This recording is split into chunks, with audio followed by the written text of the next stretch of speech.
तो गोपियों से भगवान ने समझाया, लेकिन गोपियां नहीं मानी। और नहीं मानी तो कन्हैया बोले इन्हें प्रैक्टिकल करके बताना पड़ेगा, समझावे से समझने वाली नहीं है गोपियां। तब कन्हैया 4 बजे आए और आकर के बट वृक्ष पर बैठ गए। जैसे गोपियों ने अपने सारे कपड़े उतारे, पारछे पर रखे और गोपियां स्नान करने लगी। कन्हैया आए और सारे कपड़े चुरा करके ले गए, उठा करके ले गए और कदम के वृक्ष पर टांग दिए डाली पर। और जैसे गोपियां स्नान करती हुई, एक गोपी बोली, बहना स्नान नहीं करती रहोगी या फिर पूजन भी करना है, समय हो गया। तब तक गोपी उठी तो देखा कि कपड़े ही नहीं है। एक गोपी बोली, हे भगवान, पारछे पे एक ही कपड़ा नहीं, कौन ले गया? देखो देखो कौन ले गया, कौन ले गया? अरे एक बोली, वो कल पूछ रहा था ना, नंद का छोरा छलिया, नंबर 1 का चोर तो पहले ही है, वही माखन चोर ले गया। कहाँ है? देखा तो मंद मंद मुस्कुरा रहा है, बैठा हुआ कदम के वृक्ष पर और धीमी धीमी बंसी बजा रहा। कन्हैया ने देखा, जैसे ही कहा, क्यों कन्हैया, हमारे वस्त्र हमें वापस कर दो। कन्हैया ने कहा, तुम्हारे वस्त्र हमने कब चुराए जो वापस किए जाए? गोपी बोली, अभी उठा के ले गए, पारछे पे रखे थे पूरे सबके, इकट्ठे उठा ले गए। कन्हैया वापस कर दो हमारे वस्त्र। कन्हैया बोले, नहीं, हमारे पास वस्त्र है ही नहीं, ये टंगे तो दिखाई दे रहे हैं डाली पे। बोलिए, हमारे वस्त्र नहीं है, ये तो हमारे कदम के फूल हैं, ये बैगनी, जामनी, हरे, पीले, नारंगी, लाल प्रकार के। गोपियां बोली, ऐसे फूल नहीं होते हैं कदम के, ये तो हमारे कपड़े हैं, वापस करो। जब बहुत कहा तो कन्हैया ने कहा, ऐसे वापस नहीं हो सकते, तुम स्वयं आ जाओ और अपने उठा करके ले जाओ और पहन लो, हम क्या आपके नौकर हैं जो ऐसा करेंगे? एक गोपी ने कहा कि सुनो बहन, ये साक्षात निर्गुण है, निर्विकार है, निर्विशेष है, पूर्ण ब्रह्म परमात्मा है।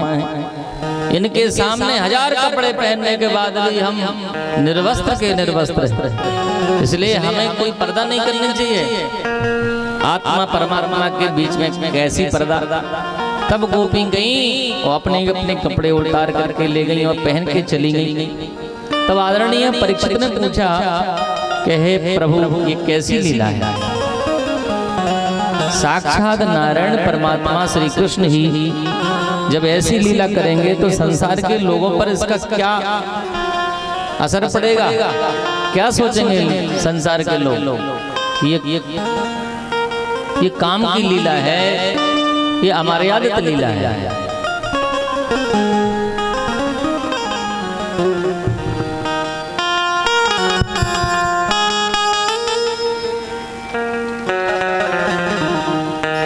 ये अमर्यादित लीला है। अमर्यादित माने जिसमें कोई मर्यादा नहीं है। तब जाकर के सुखदेव जी ने कहा कि भगवान कन्हैया कभी अमर्यादित लीला नहीं कर सकते, ये तुम्हें धोखा हुआ है। श्याम सुंदर ते दास्या करवाम तपोदितम, बहुत प्रार्थना करी हमारे कपड़े दे दो, पर भगवान ने नहीं दिए और अपने हाथों से कपड़े उठा करके पहनना पड़ा। अब आप सोचेंगे कि भगवान पर हम दोष लगाने वाले हैं, तो आप दोष नहीं लगा सकते। क्यों नहीं लगा सकते?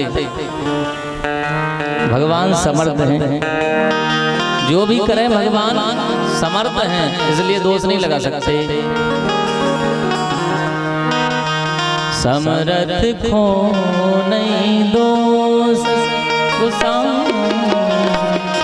समर्थ को नहीं दोष गुसाई, समर्थ को नहीं दोष गुसाई, समर्थ को नहीं गुसाई, समर्थ को नहीं गुसाई, समर्थ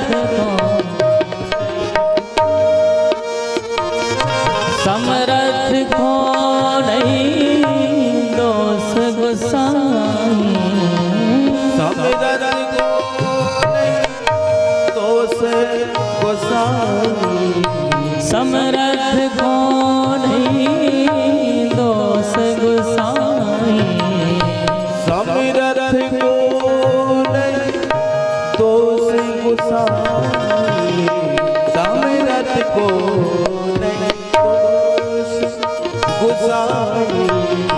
रवि पावक सुरसर की नाई, रवि पावक सुरसर की नाई, रवि पावक सुरसर की नाई, रवि पावक सुरसर की नाई, रवि पावक सुरसर की नाई, समरथ को नहीं दो गुसाई, समरथ को नहीं दो,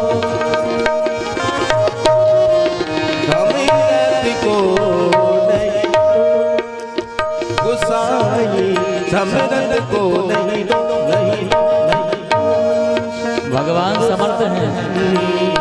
समरथ को नहीं, समरथ को नहीं, समरथ को नहीं। कर्तु अकर्तु अन्यथा समर्थ ईश्वरा। कन्हैया जो भी करें वो समर्थ हैं, कर सकते हैं, हम और आप नहीं कर सकते। एक जगह गए, एक यजमान के यहाँ, तो पत्नियां 3 थी उनकी। कितनी? 3 पत्नियां। तो हमने सुना कि उनके सगाई वारे और आ गए। तो हमने कहा भैया आपके घर में जब 3 पत्नियां हैं तो चौथे फिर सगाई वारे कैसे आ गया? बोले महाराज हमने तो संकल्प लिया है कि हमें 5 शादी करने हैं। 5 शादी क्यों? बोले हम कन्हैया के नंबर 1 के भक्त हैं। हमारे कन्हैया ने जब 16,108 विवाह करे तो 5 तो हमें करना ही करना है, और 8 हो जाए महाराज तो और बढ़िया। हमने कहा कन्हैया समर्थ हैं, आप समर्थ नहीं हो। और यदि आप समर्थ हो बताओ, कन्हैया ने अपनी इकनी उंगली के नख पर 7 कोस लंबा चौड़ा गिरिराज को धारण किया कि नहीं? अब आपसे कोई कहे कि अपने हाथ पे 1 क्विंटल का पथरा भी रख लो आप, तो मुश्किल। वो इकनी उंगली के नख पर तो कोई रख ही नहीं सकता। तो कन्हैया ने जो लीलाएं करी उनका अनुकरण नहीं करना चाहिए, बल्कि कन्हैया ने जो वचन कहे हैं, जो उपदेश दिए हैं, उन पर विचार करना चाहिए। परीक्षित ने कहा ऐसे हमें समझ में नहीं आ रहा, कोई और बात बताओ। कन्हैया मनुष्य बन के आए, और मनुष्य की लीला में चीर हरण की लीला ठीक लीला नहीं है।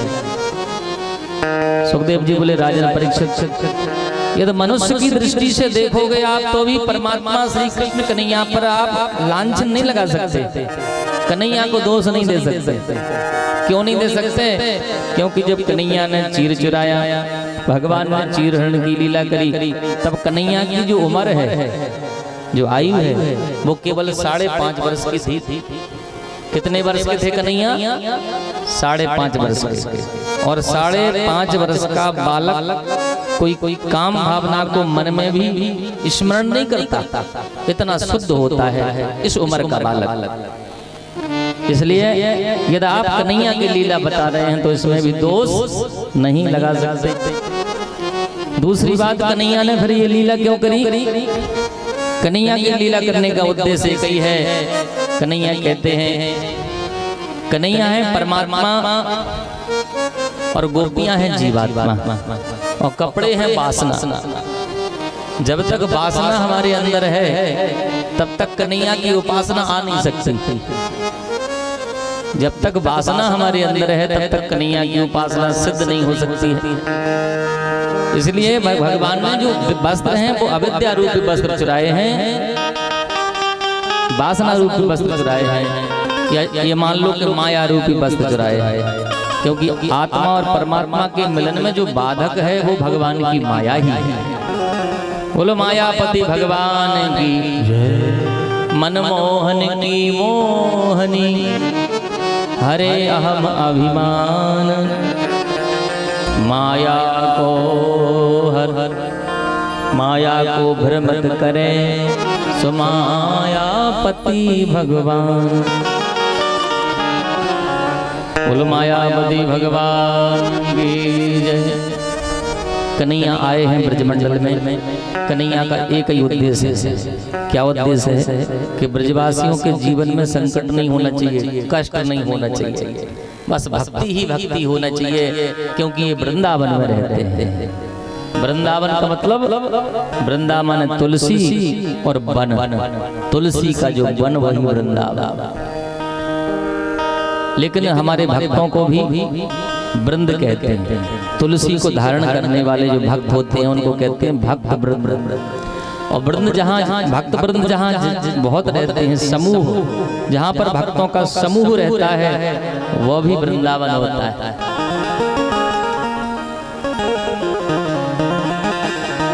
तुलसी मंजरी भाती राम भ्रमर भूषिता। जय। तुलसी का और भगवान का विशेष संबंध है, इसलिए सबको तुलसी धारण करने का अधिकार है। बहुत लोग कहते हैं कि हमारी माताएं तुलसी धारण ना करें, लेकिन हमारे गुरुजी कहते हैं कि तुलसी धारण सब कर सकते हैं, माताएं भी कर सकती हैं। तुलसी कभी भी अपवित्र नहीं होती, हमेशा पवित्र रहते हैं। तुलसी धारण करोगे तो यमराज के दूत आपको हाथ नहीं लगा सकते। भगवान के बन कर रहो, तुलसी को धारण करो और भगवान का नाम लो।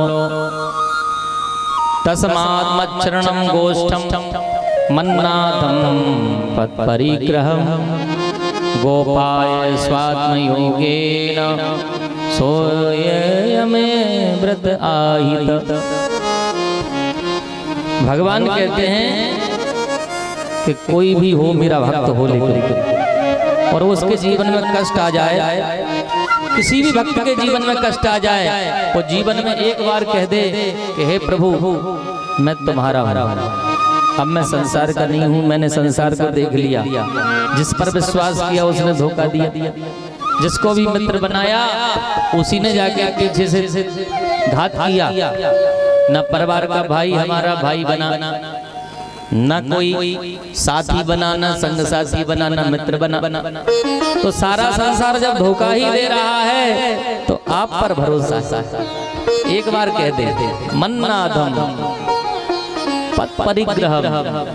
भगवान कहते हैं जैसे ही मुझे वो अपना नाथ बना लेता है, उस अनाथ का जब मैं नाथ बन जाता हूँ तो उसी क्षण जाकर के उसके सारे दुख कष्ट दूर कर देता हूँ। भगवान एक क्षण नहीं लगाते, तत्क्षणात् ईश्वर हृदय अवरुद्धते। लेकिन हम लोग बुलाते हैं नहीं सच्चे दिल से, अपना उन्हें मानते नहीं है और फिर कहते हैं जे परेशानी वो परेशानी। भगवान स्वयं कह रहे हैं अनन्या चिंतयन्तो माम ये जना पर्युपासते तेषां नित्याभियुक्तानां योगक्षेमं वहाम्यहम्। अनन्य बन जाओ मेरे, तो मैं तुम्हारी गारंटी लेता हूँ। आज जैसे ही कन्हैया ने सोचा कि मेरा जो अपना स्वरूप है वो गिरिराज है, इसलिए आज गिरिराज का पूजन करवाना है। लेकिन विडंबना ये है कि ब्रजवासी मेरे होते हुए मेरी पूजा नहीं करते, मेरे स्वरूप को नहीं समझते और आज भी इंद्र की पूजा करते हैं। इसलिए अच्छा इंद्र की पूजा करें मुझे कोई समस्या नहीं है, भगवान कहते हैं, लेकिन इंद्र के मन में आ गया है अभिमान, और जहां आ जाता है अभिमान वहां से चले जाते हैं भगवान। और अंकुरे गर्व तर भारी और वेग सो में डारे उपारी।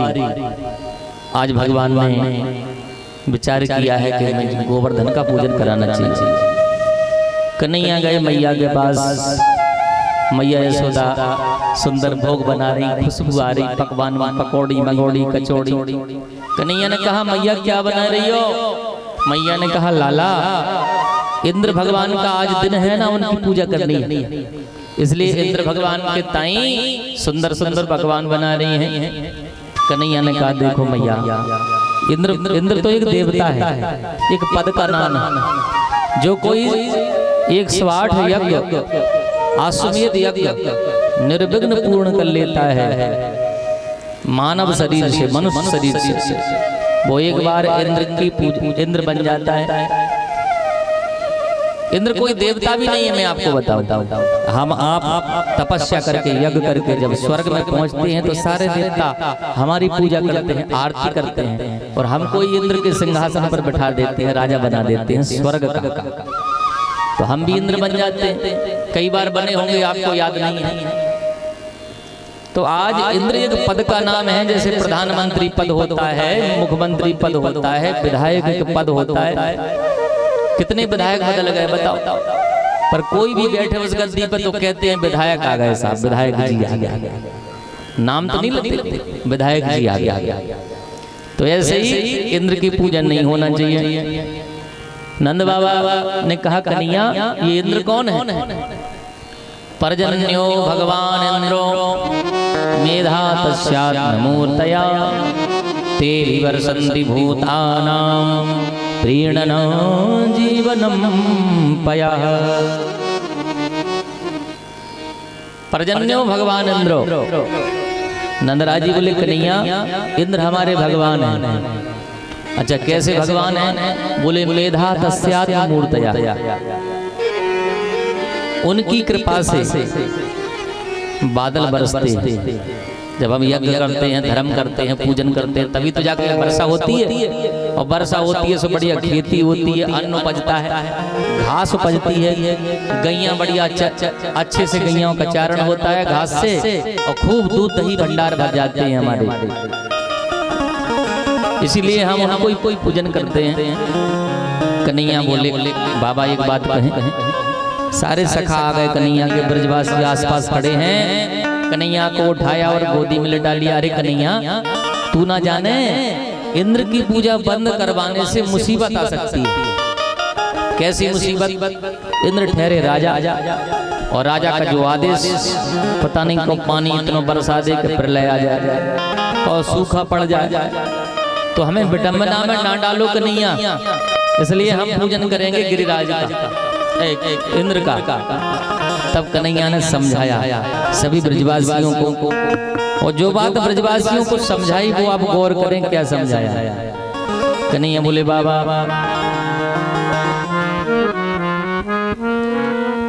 जो जस कर सो तस फल चाखा, जो जस कर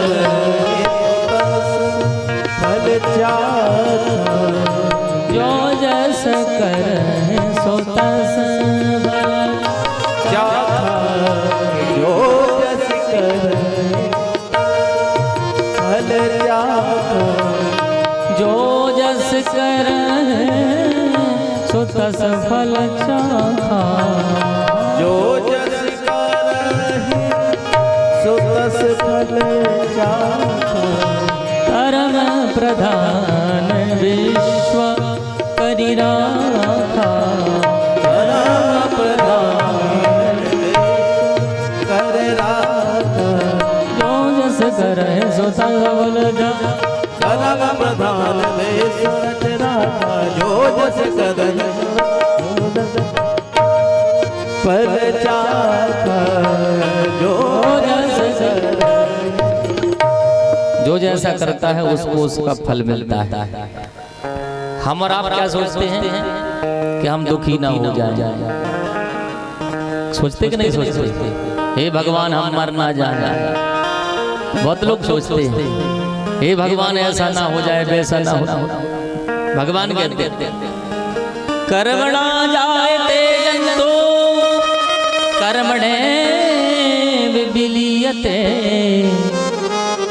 सुखम दुखम भयम क्षेमम कर्मणे वा विपद्यते। कुछ चीजें ऐसी होती हैं जो हमारे और आपके हाथ में नहीं होती। गौर करना। बताओ कितनी चीजें हैं, कितना भी प्रयास कर लो, कितनी भी कोशिश कर लो, पर कुछ चीजें ऐसी हैं जो हमारे हाथ में नहीं है। कौन कौन?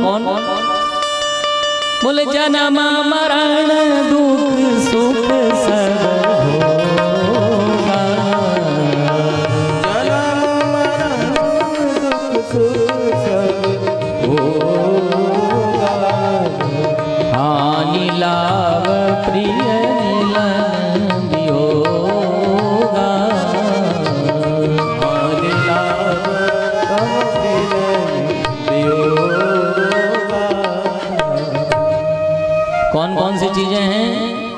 बोले जन्म मरण, दुख और सुख और हानि और लाभ और मिलना और बिछुड़ना, ये चीजें हमारे हाथ में नहीं। अच्छा एक बात बताओ, कोई सोचता है कि हमारा जन्म गरीब घर में हो जाए? ऐसा कोई है जो सोचता है कि गरीब घर में हम पैदा हो जाएं? लेकिन फिर तब भी गरीब घर में पैदा होना पड़ता है। अच्छा, जन्म लेने के बाद छोटा सा बच्चा कौन सा पाप कर लिया, पता चला जन्म लेने के बाद दिल में छेद निकला, पता चला उसकी वाणी नहीं है, बोल नहीं सकता, कानों से सुन ही नहीं सकता, होता कि नहीं? पता चला हाथ पैर नहीं हिला पा रहा। कुछ बच्चे तो ऐसे हैं कि लेटे ही रहते हैं, शरीर ही काम नहीं करता, न उनने पाप किया न कुछ पुण्य किया, कुछ किया बताओ तो क्यों ऐसा हुआ उनके साथ? अच्छा, एक बच्चे वो हैं जो बड़े से बड़े राजा के घर में पैदा हो गए, जन्म लेते ही करोड़ों के मालिक बन गए कि नहीं बन गए? अब बताओ उन्होंने कौन सा पुण्य किया, कौन सा पाप किया? ये हमारे हाथ में नहीं है, ये हमारे ही कर्म के हाथ में है। पूर्व हमारा प्रारब्ध, पहले कई जन्मों में हम जो पाप करके आए हैं उसका हिसाब चुकाने के लिए हमारा जन्म गरीब खानदान में हो गया। पहले हम बड़े बड़े तपस्या करके आए, यज्ञ करके आए, अनुष्ठान करके आए, दान करके आए, अच्छे अच्छे काम करके आए, जिससे आपका जन्म एक राजघराने में हो गया। ये आपका ही कर्म, इसमें भगवान का दोष नहीं है। अच्छा ये बताओ, आप लोग पढ़ते हैं, छोटे पढ़ने जाते हैं स्कूल में, तो गुरुजी नहीं चाहते कि आप फेल हो जाओ। कोई भी गुरुजी नहीं चाहता कि हमारा पढ़ाया हुआ बच्चा फेल हो जाए या उसके नंबर कम आए। लेकिन और एक बात और है, परीक्षा आप देने जाते हैं तो जो आपकी कॉपी चेक करने वाले हैं, शिक्षक मास्टर गुरुजी, तो वो गुरुजी भी नहीं चाहते कि आपके नंबर कम आवे। लेकिन उनकी मजबूरी ये है कि जब आपने परीक्षा में कम लिखा कॉपी में, तो आपके नंबर ज्यादा कैसे आ जाएंगे? गौर करवा, जितना लिखा होगा नंबर उतने ही आएंगे। गुरुजी के हाथ में ज्यादा नंबर देना नहीं है। ऐसे ही यदि आपने पहले अच्छा संचित कर्म किया है तो राजघराने में जन्म होगा। यदि कोई पाप के कर्म किए हैं तो गरीब घर में जन्म हो जाता है।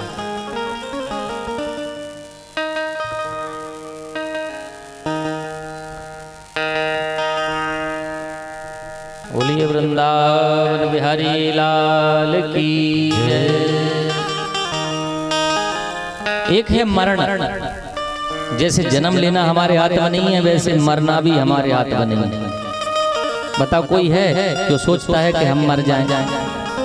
अच्छा एक बात, चलो कोई बात नहीं, कोई नहीं सोचता, पर ये पता है किसी को कि हम किस हालत में मरेंगे और कहाँ मरेंगे? ना तो हमें जगह का पता, किस जगह प्राण निकलेंगे, कौन सी बीमारी से निकलेंगे, कैसी स्थिति में निकलेंगे, कुछ पता नहीं है, क्योंकि हमारे हाथ में नहीं है। जैसे जन्म लेना हमारे हाथ में नहीं है, वैसे मर जाना भी हमारे हाथ में नहीं है। कैसे मरना, कब मरना, कहाँ मरना, ये तो हमारे कर्म और हमारे प्रारब्ध पर आधारित है। और एक है दुख होना, ईमानदारी से बताना। इतने लोग बैठे, हम और आप, कोई ऐसा है जो चाहता है कि हमें दुख हो जाए, हम दुखी हो जाए? ऐसा कोई भी नहीं चाहता कि हम दुखी हो जाएं, फिर भी हमें दुखी होना पड़ता है। क्यों होना पड़ता है? क्योंकि दुख भी हमारे हाथ में नहीं है और सुख भी हमारे हाथ में नहीं है। आपने देखा होगा कभी कभी अचानक से हमें लाभ मिल जाती है। क्या हुआ? बोले महाराज गरीबी बहुत थी घर में, लेकिन लड़का की नौकरी लग गई। देखा होगा आपने, कई गरीब घरों में बच्चे बड़े पद पे पहुंच गए, एकदम से सुखी हो गए। क्यों? बोले पुराना पुण्य उदय हो गया, जो पाप था वो भोग लिया, अब पुण्य प्रकट हो गया। तो घर में क्या हो गया? बोले घर में हालत बदल गई। जो जीवन में सोचते थे कि हम सुखी नहीं हो पाएंगे, कभी सोचा भी नहीं होगा उन्होंने, सपने में भी नहीं। लेकिन भगवान जब समय बदलता है, पुण्य की जागृति होती है, तो एकदम से वो सुखी भी हो जाता है। और सुखी व्यक्ति दुखी हो जाता है। क्या हुआ? बोले दोनों किडनियां खराब हो गई, डॉक्टर साहब ने कहा 16 लाख रुपये लगेंगे तब बदलेगी। पता चला 20-25 लाख इलाज ही में लग गए। दुखी हो गए कि नहीं? सुखी तो थे लेकिन एकदम से दुखी हो गए। तो जन्म मरण दुख सुख, और एक होता है हानि होना, और एक होता है लाभ होना, और एक होता है प्रियजनों से मिलना और बिछुड़ जाना। आज हम और आप सामने बैठे हैं, ऐसे नहीं बैठे। हमारा और आपका कोई बड़ा रिश्ता है, पुराना रिश्ता है। पहले भी हम एक दूसरे से मिल चुके हैं, हमारा आपका रिश्ता है, इसलिए आप हमारे सामने बैठे हैं और हम आपको ये सेवा कर रहे हैं। सेवा ही तो ठाकुर जी की सेवा। तो ये मिलना हो गया, लेकिन अब बिछुड़ना भी पता नहीं है आगे मिल पाएंगे कि नहीं मिल पाएंगे, कोई गारंटी नहीं। कथा के बाद अगली कथा में मिल पाएंगे नहीं मिल पाएंगे गारंटी नहीं दे सकते। मिलेंगे ऐसा कह सकते हैं, लेकिन हमारे हाथ में मिलना और बिछुड़ना नहीं है, ये सब कन्हैया के हाथ में। अच्छा, एक जगह कथा चल रही थी, एक कथा चल रही थी, एक जगह सब पंडित जी कथा कह रहे थे। एक चेला रोज आता था, कथा सुनता था। देखा होगा आपने, इतने लोग कथा सुनते हैं, लेकिन एक आध व्यक्ति ऐसा होता है जो 7 दिन लगातार कथा सुनता है। तो वो रोज कथा सुनता था सुबह से शाम तक, और शाम को गुरुजी के पास जाता था। गुरुजी से कहता था, गुरुदेव आज की कथा बहुत अच्छी लगी, और पूरी बातें बता देता था। गुरुजी प्रसन्न हो गए उस चेला से। गुरुजी ने एक समाधि सिखा दी उसको, उस समाधि है त्राटक समाधि। अच्छा, गुरुजी फक्कड़ थे, फक्कड़ समझते आप? फक्कड़ माने जिनकी शादी न भई हो, कुंवारे, और गुरुजी आश्रम में रहते थे। और ऐसे नहीं, योग साधना वाले थे। उनने समाधि सिखा दी, उस समाधि का नाम है त्राटक समाधि।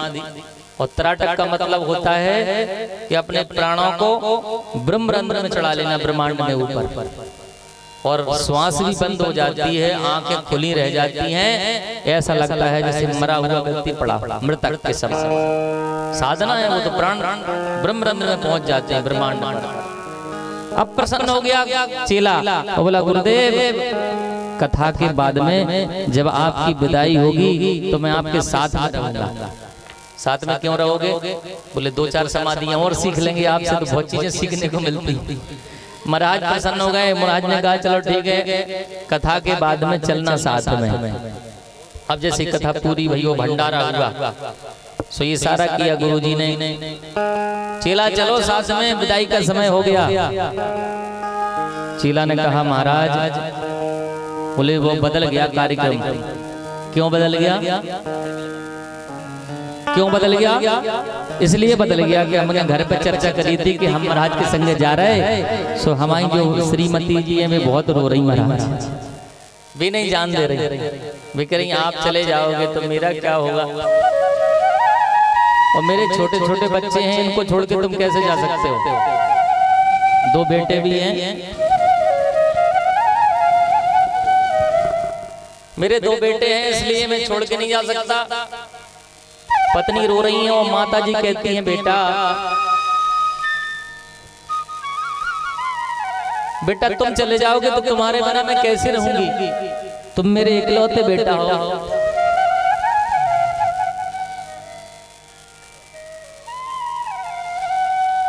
तुम मेरे इकलौते बेटा हो, और तुम चले जाओगे तो मेरे बुढ़ापे का सहारा कौन होगा? पिताजी भी डांट रहे हैं कि तू अकेला है, तूने मुझसे बिना पूछे कैसे जाने को बोल दिया। अब सोचना विचार करना। गुरुजी समझ गए कि ये संसार की माया में फंस गया, ये परिवार को अपना समझता है। गुरुजी ने कहा तुम एक मेरा कहा मानोगे? बोले क्या? बोले मानोगे तो कहें। बोले गुरुदेव आप जो कहोगे वही मानेंगे। बोले तुम एक काम करो, मैंने जो तुम्हें समाधि सिखाई है त्राटक समाधि, वो समाधि लगा करके घर में सो जाना, और फिर कौन तुम्हारा है कौन पराया है ये तुम्हें समझ में आ जाएगा। अब वो चेला गया और घर में रात में समाधि लगा के सो गया। जैसे ही प्रातः होता है सवेरा, सो पत्नी चाय लेके जाती है, अजी चाय पी लो। जैसे ही चाय पिलाई और जैसे हिलाया डुलाया तो देखा कि आंखें खुली हैं और श्वास बंद। अब घबराई, माताजी देखो इनको क्या हो गया, माताजी देखो ना। माताजी बोले क्या हुआ लड़के को? जैसे देखा तो श्वास बंद। अब तो दोनों रोने लगी, माता भी रो रही है, पत्नी भी रो रही है। उधर पिता को पता चला तो पिता गंभीर हो गए। गांव में खबर फैल गई तो भीड़ लग गई। ये भीड़ जल्दी लग जाती है ऐसे कामों में। क्या हुआ? बोले भरी जवानी में दादाजी का लड़का चल बसा। पता नहीं अच्छा भला चोखा सोया था रात में बढ़िया ब्यारी करके, हो ना हो तो दिल की धड़कन गड़बड़ हो गई, थम गई, अटैक आ गया। आजकल अटैक आ रहा है कि नहीं? ना जी पता चलता बीमारी कौन सी है, ना कुछ पता चलता। अचानक से आया और अचानक से चले गए, भीड़ लग गई। इतने में महाराज जी वहीं से निकले, कमंडल लेके। अच्छा महाराज जी को तो करो धरो तो पूरा काम। महाराज जी वहीं से निकले, बोले क्या हुआ भैया, काय की भीड़ लगी है? बोले महाराज जी दादाजी का सेठ जी का लड़का भरी जवानी में चल बसा। अच्छा, कल तो बढ़िया कथा सुन रहा था, आज क्या हो गया? बोले महाराज देख लो जो पढ़ो। महाराज जी गए और महाराज जी ने ऐसे झूठी नब्ज देखी, नब्ज नारी ऐसी। महाराज जी बोले ये लड़का तो जीवित हो सकता है। अच्छा महाराज, अरे महाराज तुम जो कहोगे सो करेंगे, आप कहो तो फिर से यहीं भागवत करवा दें आपकी एक और, लेकिन बच्चा जीवित हो जाए। गांव वाले बोले महाराज बिल्कुल हो ही जाए। अब महाराज तो बने बनाए थे। महाराज बोले तो एक काम करो, दही ले आओ, कटवा दही बढ़िया गैया को, उपा में मेवा डालो बढ़िया, और पंचामृत बना करके उसमें थोड़ी सी भभूति पड़ के डाल दी। महाराज जी बोले जो इस दूध दही को पिएगा, इस पंचामृत को पिएगा, वो मर जाएगा, लेकिन उसके बदले में ये पुत्र जीवित हो जाएगा। वो मर जाएगा लेकिन बेटा जीवित हो जाएगा। अब पड़ोसी सरकन लगे, बोले जी महाराज मूड़ी लग रहा है, पकड़ के अपन को जबरदस्ती न पिवा देंगे। एक जनो वो लोग कहे भैया अपन काय को पी है, जिनको मोड़ा गई पी है, अपन तो तमाशा देख भी रहे हैं, अगर जरूरत पड़ी तो भाग ले अपन लोग, लेकिन डटे रहो ने देख। इतने में महाराज जी बोले सेठ जी आप वैसे ही हो गए 70-80 साल के, मर भी कौन जा रहे, इसलिए ये पंचामृत ये पंचकप आप पी लो तो आप मर जाओगे और आपके बदले में आपका बेटा जीवित हो जाएगा। इतने में हाथ जोड़ करके सेठ जी बोले कि महाराज हम पी तो यहाँ लेते थे लेकिन पी नहीं सका। क्यों? बोले अगर हम पी लेंगे मर जाएंगे तो हमारी डुकरिया का बुढ़ापे का सहारा कौन होगा?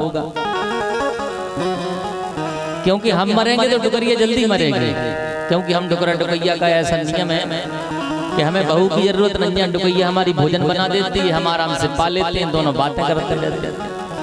तो मैं मरूंगा तो मेरी पत्नी भी मरेगी, इसलिए हम दो मरे महाराज जैसे मोड़ा एक ही बहुत। पिताजी ने मना कर दिया, साफ मना कर दिया। अब पत्नी के पास गए और कहा कि तुम तो अर्धांगिनी हो, तुमने तो 7 वचन लिए हैं, 7 फेरे लिए हैं, 7 जन्मों का बंधन है। एक पतिव्रता स्त्री बिना पति के जिए क्या किस मतलब की? इसलिए तुम पी जाओ, तुम मर जाओगी, तुम्हारा पति जीवित हो जाएगा और तुम्हारा सौभाग्य अमर हो जाएगा। पति के सामने पत्नी मर जाए तो सौभाग्यशाली मानी जाती है, उसको मोक्ष मिल जाता है। पत्नी हाथ जोड़ के बोली महाराज हमें नहीं चाहिए ऐसा मोक्ष। क्यों? बोले हमने जो सुना है। क्या सुना? बोले हमने जो सुना है कि यदि पिता मर जाता है तो माताजी बच्चों का पालन पोषण अच्छे से कर लेती है। कर लेते नहीं, ऐसे मताई ना मरे, मताई मर जाए ना तो बड़ी समस्या होती है बच्चों को। महाराज अगर मैं मर जाऊंगी तो मेरे राई राई भरे कौन के कोरे से चिपक के रो, इसलिए मैं बच्चों की वजह से नहीं खा सकती। मना कर दिया उसने भी। अब वो बच्चा सब सुन रहा है कि देखो कैसी बातें करती, वादा करती। कौन सा गाना है वो? संग जिएंगे सब मरेंगे, ऐसा कोई गाना जिएंगे और मरेंगे ए सनम तेरे लिए। अब ना जो जी रही ना मर रही, बताओ क्या करें? पत्नी ने भी मना कर दिया, पिताजी ने भी मना कर दिया, लेकिन वेद कहता है कुपुत्रो जायेत क्वचिदपि कुमाता न भवति। पुत्र कुपुत्र हो सकता है लेकिन माता कदापि कुमाता नहीं होती। जैसे ही माता जी के सामने गए, माता जी के आंसू झर गए। माता जी बोली लाओ हम पी लेंगे, हाथ में कटोरा ले लिया। लेकिन भारत की नारी जो होती है वो अपने संतान से ज्यादा अपने पति को महत्व देती है। गौर करना, पति की तरफ देखा और कहा महाराज पी तो हम लेंगे लेकिन हमारे पति एक बार कह देवे कि पी लो, वो आज्ञा पति की आज्ञा चाहिए, क्योंकि पति रहेगा तो संतान तो और भी हो जाएगी। लेकिन पति की अवज्ञा हो गई तो मैं नरक में जाऊंगी। पति से पूछा तो पति ने मना कर दिया। पति बोले भाई महाराज ये चली जाएगी तो मैं, मेरा तो पेट ही नहीं भरता। डुकरिया जब तक अपने हाथों से भोजन बना के परोसती नहीं है, खिलाती नहीं, तब तक पेट ही नहीं भरता। इसलिए माफ करो महाराज। महाराज बोले तो काहे जी हम पी जाएं? सब जने बोले महाराज तुम्हारे आगे पीछे को नहीं, तुम ही पी जा महाराज, तुम ही पी जा। कोई उम्मीदवार है बोले कोई नहीं है। अब महाराज ने उठाया, बोले बने बनाए थे। तो महाराज ने एक सांस में पूरा बेला साफ कर दिया और चुटकी बजाई से लड़का खड़ा हो गया। लड़का से कहा बताओ बेटा आप तुम्हारा कौन है? तो लड़का कहने लगा को ना काऊ सुख दुख कर दाता, को ना काऊ सुख दुख कर दाता, को ना काऊ सुख दुख कर दाता, को ना काऊ सुख दुख कर दाता, को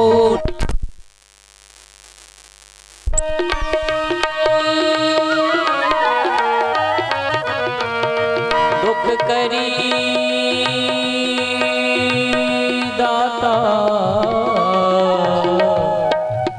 निज कृत कर्म भोग सब भ्राता, निज कृत कर्म भोग सब भ्राता, निज कृत कर्म भोग सब भ्राता, निज कृत कर्म भोग सब भ्राता।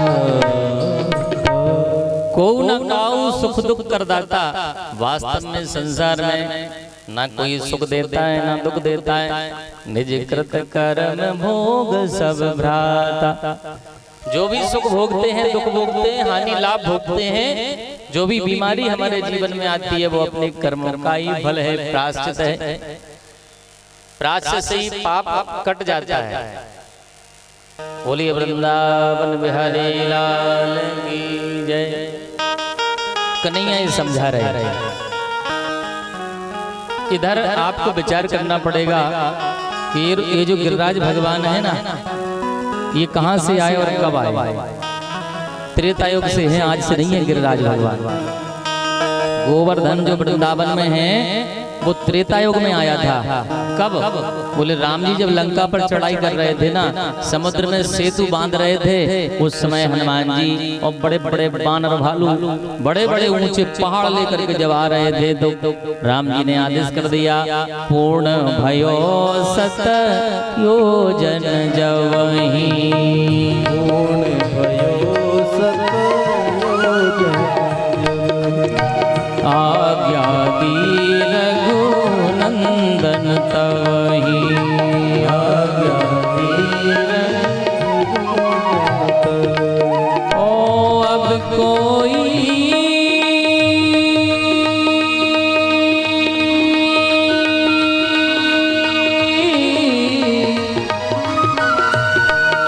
पर्वत मत लावो, जहाँ तहाँ तुरंत ही पधरावो, जहाँ तहाँ तुरंत ही पधरावो।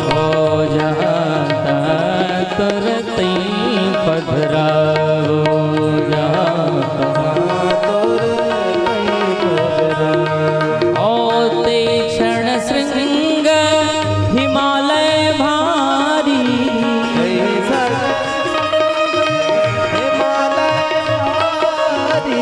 लावत है हनुमान पारी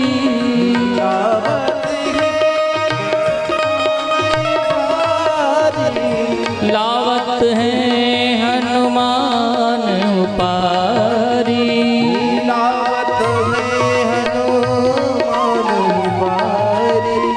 वृंदावन ढेंग पहुँचे जाई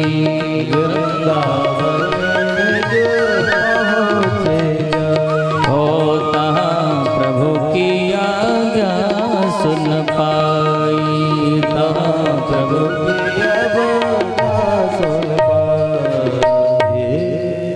पूर्ण भयो सतयोजन जबहि आज्ञा दी रघुनंदन तबहि जैसे ही पुल पूरा बन गया सेतु का काम पूरा हो गया तो राम जी ने आज्ञा दे दी क्या कहा अब कोई पर्वत मत लावो और जहां तहां तुरंत ही पधरावो कोई भी बानर भालू रास्ते में आ रहा हो पहाड़ लेकर के पत्थर लेकर के वहां रख दो तो कहते तीक्ष्ण श्रृंग हिमालय भारी और लावत है हनुमानो पारी हिमालय से बड़ा भारी श्रृंग श्री हनुमान लाल जी लेकर आ रहे हैं बोलो हनुमान जी महाराज की जय हनुमान जी महाराज ने जैसे राम जी की आज्ञा पाई वो सेतु को वृंदावन में स्थापित कर दिया जैसे ही वृंदावन में स्थापित किया तो सेतु ब्राह्मण का रूप बना करके प्रकट हो गया सुन आज्ञा हनुमान तब तह गिरिधरो तारी गिरि गोवर्धन विप्रतनो सुधर तब कहो चारी गोवर्धन पर्वत ब्राह्मण का रूप बना के प्रकट हो गया और कहने लगा हे नाथ राम दरस इच्छा मन माही और त्यागो हमें उचित अस नहीं आपने हमें त्याग कर अच्छा नहीं किया हमारे मन में श्री राम जी के दर्शनों की इच्छा थी अभिलाषा थी जब इतना कहा तो कहते हैं हनुमान महावीर सुनु प्रभु पह आए और ताके समाचार सब गाए राम जी ने आज्ञा दे दी रघुपति का कहो तुम जाई कहो तुम जाई द्वापर अंत दरस दे आई द्वापर अंत दरस दे जाकर कह दो कि द्वापर के अंत में तुम्हें दर्शन होगा क्योंकि तुम्हारे पास इतनी तपस्या नहीं है तुम्हारे पास इतना भजन नहीं है कि तुम इस युग में हमारा दर्शन कर सको आगे युग में मैं तुम्हें दर्शन भी दूंगा और 7 दिवस करी पर धरी हो और 3 लोक महिमा विस्तरी हो 7 दिन 7 रात्रि पर्यंत अपनी एकनी उंगली के नक पर धारण करूंगा और आशीर्वाद है कि हे गिरिराज तुम्हारा 3 लोकों में विस्तार होगा तुम्हारी 3 लोकों में महिमा गाई जाएगी और आशीर्वाद एक और दिया गया बोले तुम मेरा ही स्वरूप माने जाओगे क्योंकि मैं तुम्हारे ऊपर प्रतिष्ठित हो जाऊंगा बैठ जाऊंगा और जो भी गिरिराज आएगा सच्चे भाव से परिक्रमा लगाएगा जो भी मांगेगा उसकी मनोकामना अवश्य पूर्ण होगी आपने देखा होगा कि इस घोर कलिकाल में वास्तव में जो प्रत्यक्ष देवता है वो 2 देवता है एक दक्षिण भारत में तिरुपति बालाजी यानी हनुमान जी पप्पा और दूसरे हैं गोवर्धन भगवान बोलो गोवर्धन भगवान की हनुमान जी महाराज की जय जय श्री राम हनुमान जी महाराज की चर्चा जब आती है तो कहते हैं कि हनुमान की चर्चा यदि ना की जाए तो कोई भी राम चर्चा पूरी नहीं होती और हनुमान जी की चर्चा यदि ना की जाए तो कोई भी कृष्ण की कथा भी पूरी नहीं होती इसलिए हनुमान जी की चर्चा अवश्य करना चाहिए राम जी जब संसार को छोड़ करके, इस धरती को छोड़ करके अपने धाम जाने लगे, तो केवल 5 लोग ऐसे थे जो धरती पर रह गए राम जी के परिकर में से, और सब साथ में चले गए। यहाँ तक कि जो वृक्षावलियां थी उनके प्राण भी राम जी के साथ में चले गए। तो दूबा होती हरी हरी घास, घास के प्राण भी कन्हैया राम जी के साथ चले गए, लेकिन केवल 5 लोग नहीं गए। कौन कौन नहीं गए? बोले एक तो हनुमान जी नहीं गए, दूसरे जामवंत जी, और तीसरे विभीषण जी, लंकाधिपति विभीषण, और एक है द्रुपद और मयन, 2 बानर।